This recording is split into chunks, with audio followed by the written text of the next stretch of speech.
కురిసిన చిన్నపాటి వర్షానికి ఒంగోలులోని స్థానిక సంతపేట నుండి నెల్లూరు బస్టాండ్కి వెళ్లే రహదారి చెరువును తలపించే విధంగా తయారైందని అక్కడి స్థానికులు చర్చించుకుంటున్నారు. ఎప్పుడు రద్దీగా ఉండే సంతపేట ప్రధాన రహదారిపై చిన్నపాటి వానకు వర్షపు నీరు రోడ్లపై నిలవడంతో అటుగా వెళ్లే వాహనదారులకు అనేక ఇబ్బందులు గురవుతున్నారని అక్కడి స్థానికులు తెలిపారు. వర్షపు నీరులో గుంతలు తెలియక ద్విచక్ర వాహనదారులు ప్రమాదాలకు గురైన సంఘటనలు ఉన్నాయని స్థానికులు తెలియజేశారు.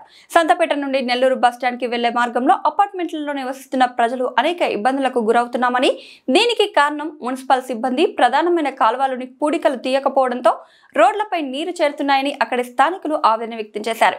ఇటీవలే సంతపేట ప్రధానమైన రోడ్డుపై మంచినీటి పైప్ లైన్ లీకేజీ నిమిత్తం పెద్ద గుంట తీయడంతో రోడ్డు మార్జిన్ అంతా గుంటలు గుంటలుగా తయారైంది. వర్షపు నీరు చేయడంతో అటుగా వెళ్లే పాదచారులు ఇబ్బందులకు గురవుతున్నామని, ఈ వర్షపు నీరు రోడ్లపై నిల్వ ఉంచడంతో దోమలు చేరి వ్యాధులకు గురవుతున్నామని అక్కడి స్థానికులు తెలిపారు. ఇప్పటికైనా మున్సిపల్ శాఖ అధికారులు స్పందించి ప్రతి వారం పూడికలు తీసే విధంగా చర్యలు తీసుకోవాలని అక్కడి స్థానికులు వేడుకుంటున్నారు.